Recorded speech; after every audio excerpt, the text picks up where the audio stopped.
தெரிஞ்சுட்டு தான் சும்மா டைம் பாஸ்க்கு எழுதிட்டு இருக்காரு ஆர்எஸ் பாரதி. என்ன அறிவாலயத்தில் உட்காந்து சும்மா இருக்கிறாருல, ஏதாவது என்ன செஞ்சீங்கன்னு 4 பேர் கேட்டீங்கன்னா கடிதம் எழுதுன்னு சொல்லணும்.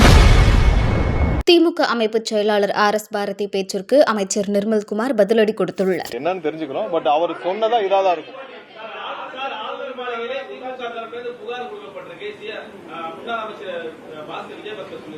இல்ல, திமுக தரப்புல வேற என்ன செய்ய முடியும்?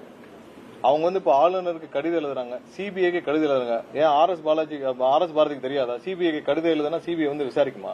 சிபிஐக்கு யாரு ஹேண்ட் ஓவர் பண்ணா? ஒன்னு கோர்ட் ஹேண்ட் ஓவர் பண்ணா, இல்ல கவர்மெண்ட் ஹேண்ட் ஓவர் பண்ணும். ஆர்எஸ் பாரதி கடிதம் எழுதுனால ஹேண்ட் ஓவர் பண்ண முடியாது.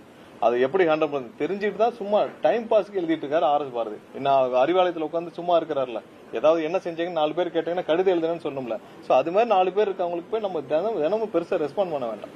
சிபிஐக்கு கடிதம் எழுதுறா ஆர்எஸ் பாரதிக்கு தெரியும்ல சிபிஐ எப்படி டேக் ஓவர் பண்ணுவாங்க. சிபிஐ இங்க டேக் ஓவர் பண்ணக்கூடாது, அவங்க தானே சட்டம் கொண்டு வந்தாங்க, அவங்க தானே பாஸ் பண்ணாங்க. ஆர்எஸ் பாரதிக்கு தெரியாதா சிபிஐ எப்படி டேக் ஓவர் பண்ணுவாங்க, இல்ல யாரு ஹேண்ட் ஓவர் பண்ணும் சிபிஐக்குன்னு சொல்லிட்டு?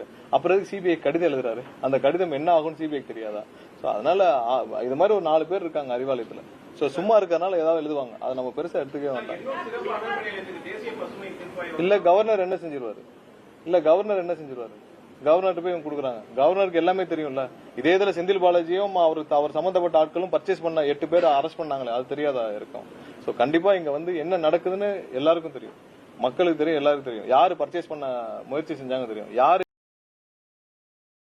செய்திகளை உள்ளது உள்ளபடி தெரிந்து கொள்ள ரெஃப்ளெக்ட் நியூஸை சப்ஸ்கிரைப் பண்ணுங்க.